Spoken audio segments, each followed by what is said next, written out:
The Black Hawk hovered at 8,000 feet when they sliced through her harness. No signal, no explanation, just the crew chief's blade severing the straps that held Staff Sergeant Riley Cross to the cabin floor. She had roughly 3 seconds to realize what was happening before 2 pairs of hands shoved her into the cold Kazra night.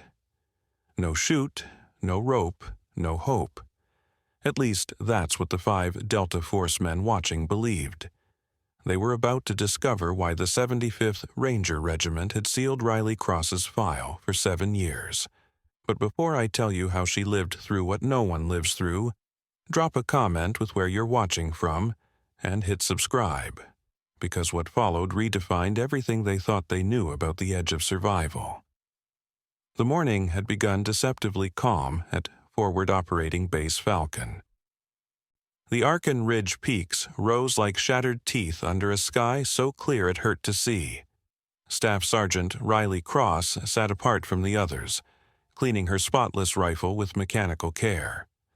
5 years in the Rangers had taught her that death liked to show up in the quiet before a mission. At 28, Riley didn't fit Hollywood's version of a hardened soldier. Average height, slim rather than built, dark hair trimmed shorter than regs required, and eyes that never rested on one thing too long. The sort of face that vanished easily in crowds, a gift in places where being remembered got you killed. Cross, Colonel Hayes's voice cut through her thoughts. You're sitting this one out. She looked up, hand still on the bolt. Sir? Orders from above. We're taking the Delta boys. They need the hours and command wants them familiar with our AO. He motioned toward 5 operators slouched in plastic chairs. You're just along for terrain orientation, no boots on the ground. The Delta team looked carved from one slab of stone, all sharp edges and restrained aggression. Their leader, Master Sergeant Kane Reaper Dalton, had the kind of scarred face that said he'd survived more knife fights than anyone should. Copy that, sir, Riley answered, though something cold coiled in her gut. In 5 years of missions, she'd never been sidelined without a reason. Specialist Ethan Ward, her regular spotter, caught her eye from across the room. His look said everything without words. Something wasn't right. Before either of them could speak, the briefing kicked off. Operation Iron Passage, Colonel Hayes began, projecting a satellite feed onto the wall. ISR picked up a high-value mover in the Arkan Ridge. Kamal Rashan, explosives engineer, trafficker, and the ghost responsible for 3 of our KIA last month. The mood in the room changed, sharpening like a drawn blade. Riley knew 2 of those men by name. Good soldiers, blown apart by IEDs stamped with Russian style. Pressure plates under debris, secondary traps right where medics would rush in. Delta takes lead on the ground, Hayes continued. Simple capture job. Cross, you're in the bird for overwatch only. Questions? Dalton leaned back, arms crossed. Why do we need Ranger overwatch if there's no contact expected? Insurance, Hayes answered evenly. Cross knows these ridges better than anyone. If things go south, she'll get you out. The talk shifted to flight paths, backup plans, and exfil points. Riley logged every word, even though she wasn't supposed to need them. The cold inside her was turning sharp. Ethan found her later in the armory as she packed mags. This smells wrong, he muttered. 17 missions here, and now you're taxiing tourists? Orders are orders. She slid another mag into her vest, then another. For overwatch, she should have carried light, but she packed double. Riley, something's... I know. She met his stare. Keep your head on a swivel. Something's off today. At 2300 hours, the Black Hawk tore into the night, its blades pounding thin air. The Delta team sat in stone silence, their NVGs giving them the look of alien insects in the green haze. Riley stayed by the door gunner, officially to study terrain, truthfully, because it gave her the widest line of fire if things turned ugly. 20 minutes in, the intercom buzzed. "Approaching phase line Alpha," the pilot said. 3 minutes to target. That's when Dalton rose to his feet. The motion looked harmless, like a casual stretch, but Riley's hand slid toward her sidearm. Through the emerald hue of her night vision, she caught Dalton giving silent signals to his men. Subtle gestures, almost invisible, but she'd spent years learning the dialect of violence. "Cross," Dalton's voice crackled through her headset, calm even against the rotor's roar. "You know what your problem is?" She turned just enough to keep the others in view. "Enlighten me." "You're too damn good," Commands noticed. "The Arkan Ridge might as well belong to you." He stepped closer. And now she could see his teammates subtly repositioning, boxing her in. Every smuggler and warlord knows the ranger who walks their mountains like she was born from them. That kind of fame ruins business. Whose business? "The kind that pays better than Uncle Sam," he said, fingers brushing the handle of his knife. Not a threat yet, just a statement. "Kamal Rashan isn't just a bomb maker. He's a mover, opium, guns, intel, and he pays well to anyone who clears his path." The realization hit Riley like a gut punch. This wasn't a mission. It was a setup. "How much?" she asked, buying seconds while her mind raced. 5 operators, tight quarters, 8,000 feet in the air. Her odds were garbage. 50 grand apiece plus favors down the line, Dalton replied with a grin. "Nothing personal, Cross. You're just too damn efficient. Those routes need to stay open and you keep shutting them down. So you toss me out mid-flight and write it up as an accident?" "Harness failure happens all the time in these mountains," he said easily. "Tragic loss, hero's funeral, and a story." The knife came free, black and gleaming in the green wash. "Unless you plan on making this messy." A dozen options flashed through her head between heartbeats. Fight, 5 to 1 in a box, no chance. Call the cockpit, they could be in on it. She started to move, but the knife sliced fast and precise through her harness straps. Before she could react, rough hands seized her arms, vest tightening as they heaved in unison. The Blackhawk's door gaped wide, 8,000 feet of empty sky waiting. "Should have stayed home, Ranger," Dalton said. Then they threw her out, then they hurled her out. The darkness swallowed Riley whole. At terminal velocity, a fall hits around 120 miles per hour. At that speed, the human body stops being a person. It's just a projectile, ruled entirely by physics. Most would have spent those last seconds screaming or praying. Riley Cross did neither. She got to work.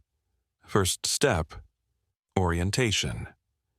She spread her arms and legs into a steady arch, turning her body into an airfoil to steer through the void. The mountains surged upward with terrifying speed, but panic wasn't an option. She had maybe 40 seconds left. Second, location. Through the green tint of her night vision, the Arkan Valley unfolded below like a 3D terrain map. She knew every ridge, every slope, every stream. Then she saw it. A flicker of moonlight off water. The Arkan River, swollen with snowmelt. Third, angle. She shifted her body, adjusting her trajectory toward the river. The water would be freezing, but better that than rock. The entry had to be exact. Too steep, and she'd strike like hitting concrete. Too shallow, and she'd skip like a stone and shatter every bone. 20 seconds.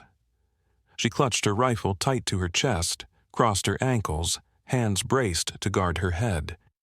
Below, the river gleamed like a silver thread, though at this speed it might as well have been steel. 10 seconds. A flash from training surfaced in her mind. Ranger School's water survival course.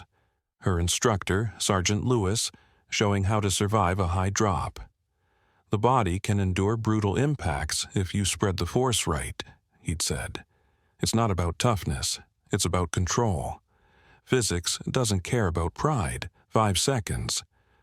She twisted her form from horizontal to nearly vertical. Feet first, angled 45 degrees forward, toes pointed, muscles taut but not stiff. The secret was slicing through the surface and letting the water bleed off her speed, not smashing into it like a wall. 2 seconds. Time stretched thin. The river consumed her vision now, no longer a silver line but a wild torrent of snowmelt and stone. She could make out the ripples, the current splitting around hidden rocks. Too late to change course. Too late for anything but commitment. 1 second. She drew the deepest breath of her life. Impact. The world detonated in agony. Even with perfect form, slamming into water from 8,000 feet was like being pummeled by invisible hammers. The shock ripped through her feet, up her legs, spine, trying to crush her frame into itself. Her vision flashed white, then black, then white again, but her math had been flawless. Instead of breaking apart, she sliced through the surface like a blade, the icy water gradually bleeding off her speed as she plunged deep into darkness. The cold was so brutal it burned, every nerve screaming at once. Her lungs, crushed by the impact, begged for air. Still, she dropped, still too fast. The river couldn't have been more than 20 feet deep, yet she struck bottom hard enough to blast a crater in the silt. Rocks scraped her vest. Her helmet cracked on something solid, and her left shoulder screamed. Dislocated at best, but she was still breathing. Riley kicked off the riverbed with legs that barely listened, forcing herself upward. The current dragged her downstream, the cold stealing her strength second by second. Her gear, heavy and waterlogged, clawed her downward again. Her head burst above the surface and she gasped. Air had never tasted so alive. The current hurled her into a boulder, cracking ribs but shoving her toward the shallows. She clawed at slick rocks, fingernails tearing, until she half dragged herself onto a gravel bar. For half a minute she just lay there, hacking up river water and blood, every inhale a jagged wave of pain. Her shoulder hung loose, ribs broken, knee wrecked, but she was breathing. She was thinking. She was alive. Overhead, the Blackhawk's rotors faded into the distance. They'd likely swing back to verify the kill, but the current had swept her nearly a quarter-mile away. Under the canopy of trees, they'd never see her. Riley pushed herself onto her knees, then to her feet. It took 3 tries, each one dimming her vision. But adrenaline is a stubborn drug. She had to move. The temperature was plummeting, her clothes soaked through, and hypothermia would finish what the fall hadn't. Riley staggered toward the trees, every step pure pain, until she found a cluster of boulders forming a rough shelter. With her good arm, she dug out her emergency kit. Waterproofed, because experience had taught her that preparation meant expecting everything to fail. Fire starter, blanket, basic meds. No fire tonight, smoke would betray her.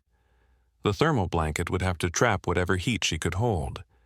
The morphine injector tempted her, promising a brief escape from the screaming in her body, but she couldn't risk fogging her mind. Not yet. Gritting her teeth, she set her shoulder back in place.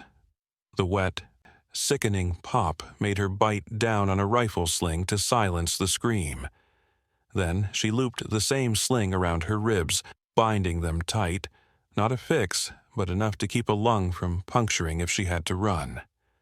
Her radio was wrecked, shattered and drowned by the river. The GPS beacon still worked, but turning it on would light her up for the same men who just tried to kill her. She was alone, broken, and presumed dead in hostile ground. Most would have given up, waited for death or rescue. But Riley Cross wasn't most people. She was a ranger, Rangers don't quit, and they don't forget. Beneath the emergency blanket, as the numbness began to fade from her limbs, she started planning. Dalton and his crew thought they'd erased a problem. They'd actually created something far worse. A ranger with nothing left to lose and everything to prove. Dawn arrived both blessing and curse. The sunlight brought warmth, but it also meant the hunt was on. Dalton's team would need proof she was gone, and when no body turned up, they'd come searching. Riley had already shifted positions twice overnight, ignoring her body's pleas. Pain was just data, and data could be filed away. She'd learned that where weakness got you killed quicker than bullets. Her current shelter was a shallow cave, barely more than a rock overhang, but it offered cover and a clear view of the valley below. Through cracked binoculars, she watched the Black Hawk circle back, sweeping the river like a vulture. It hovered over her drop zone, and she could almost hear their comms. Confusion, rising panic, and the realization, no body. The bird touched down on a flat stretch of riverbank. 5 figures spilled out, fanning into a search line. Even from a distance, she knew Dalton's stride. Predatory, sure of himself. They moved like hunters, not rescuers, and that alone told Riley everything she needed to know. Her rifle had survived the fall, shielded by its case and her own body. She'd stripped and cleaned it through the night, working by touch in the dark.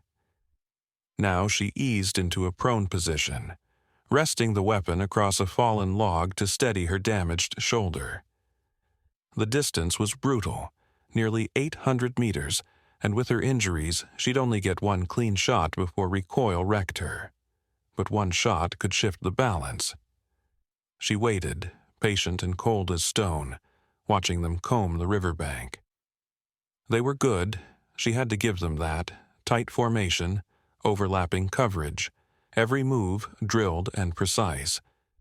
But they were also arrogant, confident they were chasing a ghost, not a survivor. One of them, Sergeant Briggs, paused to take a drink, canteen tilted in the open. A small careless gesture, but it meant he felt safe. That was mistake number 1. Riley settled her sights, adjusting for wind, elevation, and the tremor in her hands from pain and cold. The math came automatically, carved into her muscles by years on the range.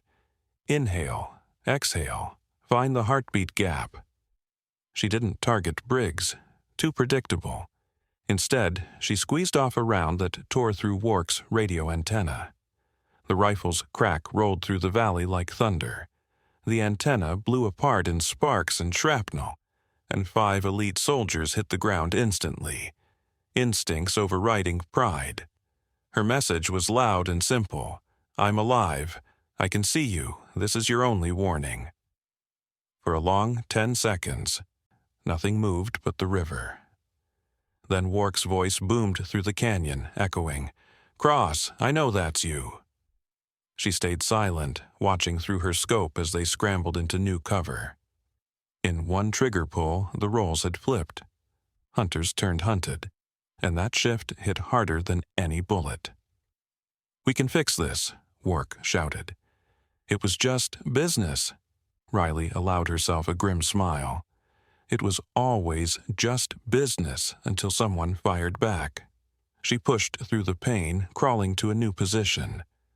Rule 1 of a sniper fight: never shoot twice from the same spot.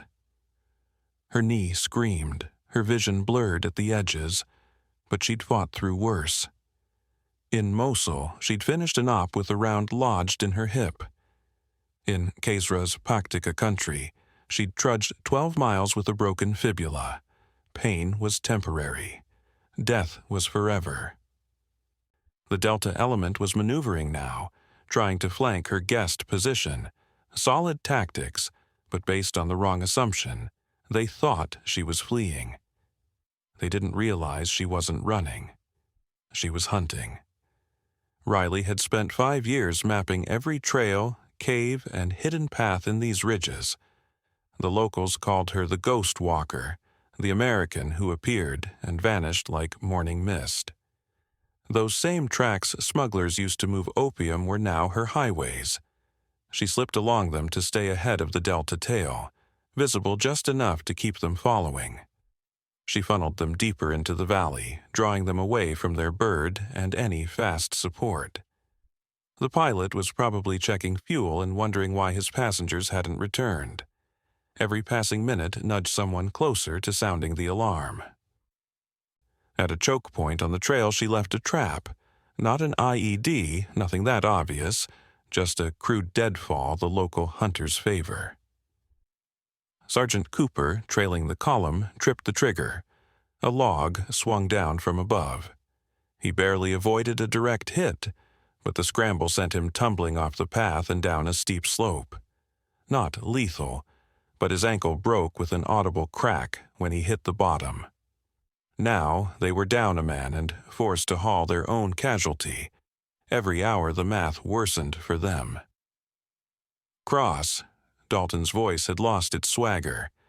"This won't end well for you. Even if you get back, who's going to believe you? 5 decorated operators versus 1 ranger with trauma. Guess how that plays out." He was right in the awful way bullies are right. It would be her word against theirs, assuming any survived to tell it. But Riley wasn't planning on a he said, she said finish. She had something cleaner in mind. Night came again, bringing the cold that turned breath to mist and made fingers clumsy on triggers. The Delta element had bedded down on high ground, solid fields of fire, a rock cover, professional to the last detail, but they'd made a critical mistake. They camped beside a stream. Water meant noise that masked movement, and it also created predictable paths for anyone who needed to drink.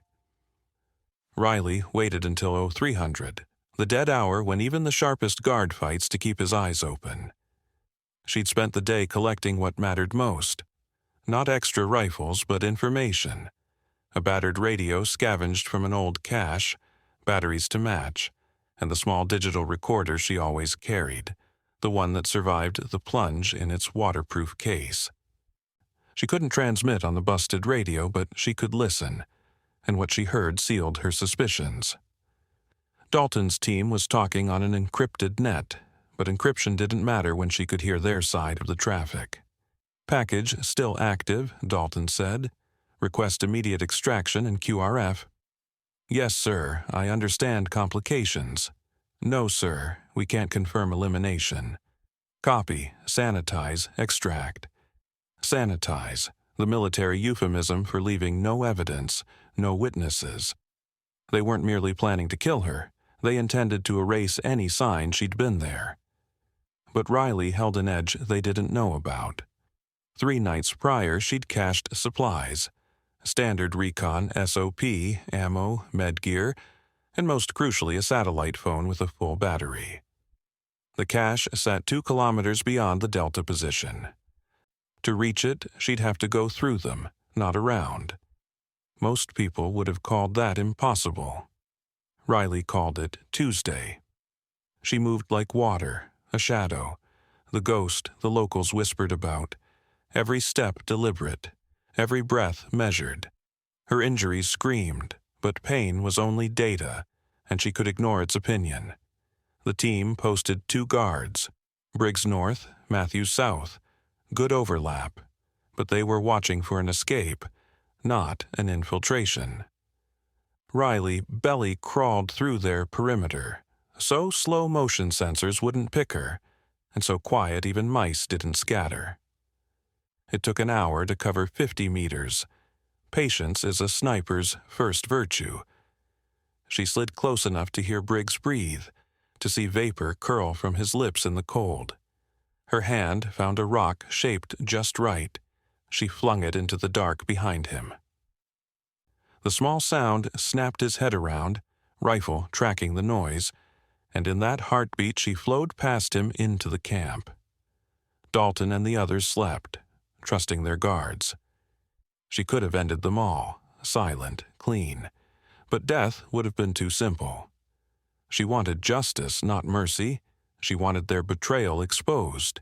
She found what she wanted instead: the satellite phone Dalton had left charging from a portable battery. She couldn't walk out with it. They'd notice right away, but she could use it where she stood. Her fingers moved over the keypad and sent a coded message to the one person she trusted without question. Ethan would see it when he woke. Coordinates, the situation, and a call for backup. More importantly, he'd know to check the emergency cache where she would stash the digital recording of Dalton's conversations. Mission done, she began exfiltrating, but as she slipped past Dalton's sleeping form, his eyes opened. For a frozen second, they locked in the dark. His hand went for his weapon. Riley's knife was quicker, not mortal, but brutal. She drove it through his hand and pinned it to the earth. His scream ripped the camp awake, but she was already a shadow slipping away as lights popped on and shouts cut the night. "Find her," Dalton roared, tearing the knife free with a sound that was half pain, half fury. Find her now. Good luck catching a ghost on ground she owned. Dawn painted the peaks orange and gold by the time Riley hit her cache. The satellite phone connected on the first try. "Ethan," she said when he answered. He sounded groggy until her voice snapped him awake. "Listen carefully. Record this." She told him everything. The setup, the attempt to kill her, and that she had a recorded confession. As she spoke, she heard helicopters thudding closer, multiple birds rushing in, which could mean rescue or execution depending on whose birds arrived first. "Stay put," Ethan said. "Colonel Hayes is scrambling everyone. We're coming for you." "Negative." "I'm finishing this," Riley said, sliding a flare round into the launcher. "Just make sure that recording hits CID. Whatever happens next, the truth goes on record." The helicopters were louder now. She could see 2 Blackhawks flanked by an Apache cutting through the dawn. But whose birds were they? She'd know soon enough. Riley raised the flare gun and fired. A blazing red star climbed into the morning sky like a dare. "Here I am. Come and get me." The lead Blackhawk banked hard toward her ridge. Through her binoculars, she caught sight of the door gunner's weapon fixed on her, and then, just behind him, a face that made her smile. Ethan, and next to him, Colonel Hayes, looking like he was ready to strangle someone. The second bird was angling toward Dalton's position. She could imagine the chatter over comms, accusations, denials, demands for proof. But the proof was already off-site, uploaded to secure servers the moment Ethan had worked his tech magic from the chopper. The Apache lingered above them all, a silent predator waiting to see which side would fall. In the end, it would come down to evidence, testimony, and the kind of political knife fight fought in offices far above her rank.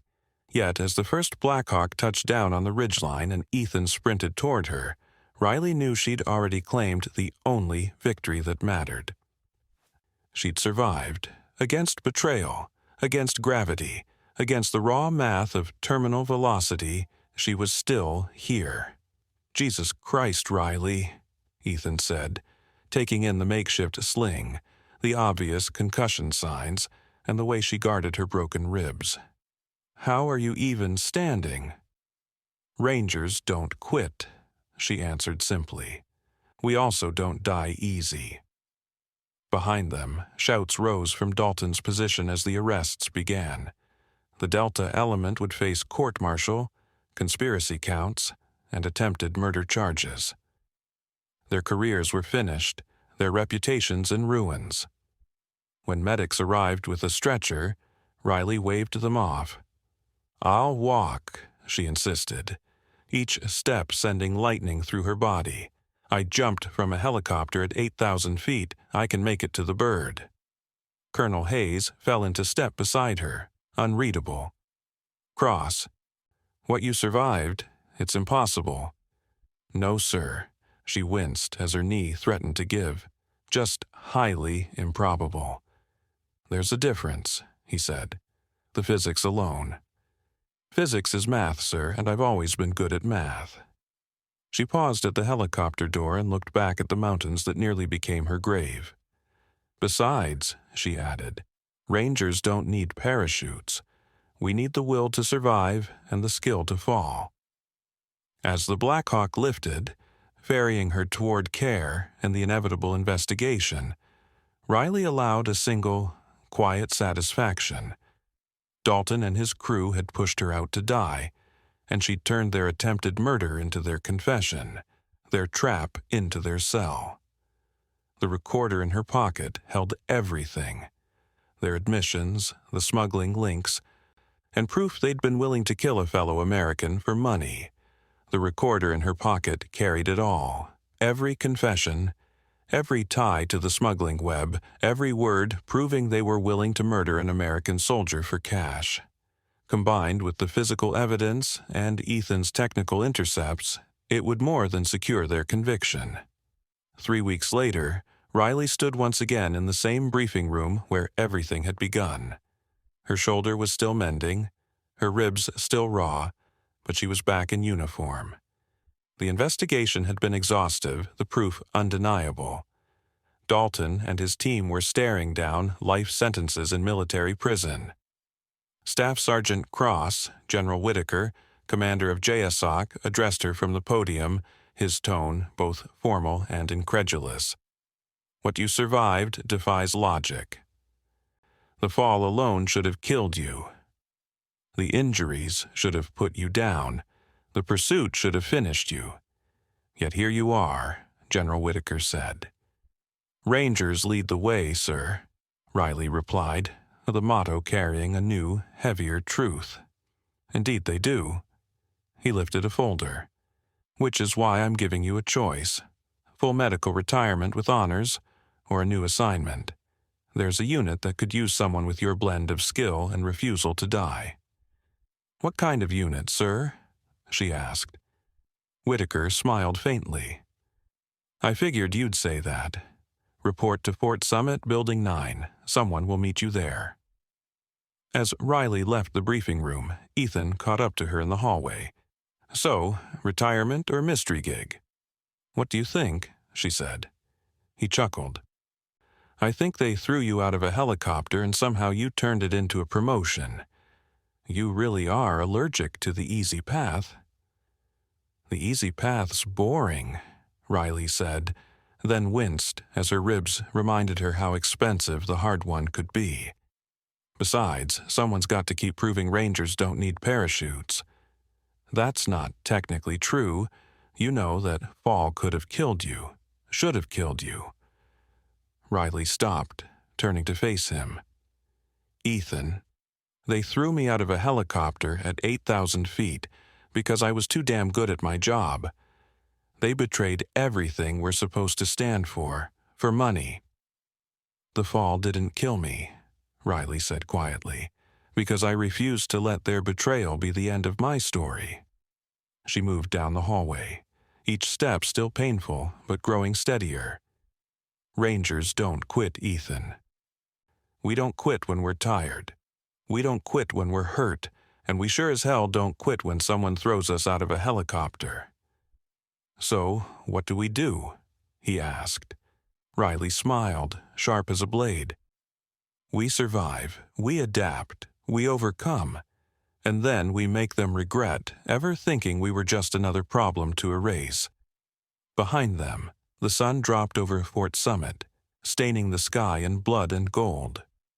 Somewhere in military prison, 5 disgraced Delta operators were learning the hard way that betraying a Ranger wasn't just a mistake. It was a physics lesson in how far someone could fall and still rise stronger.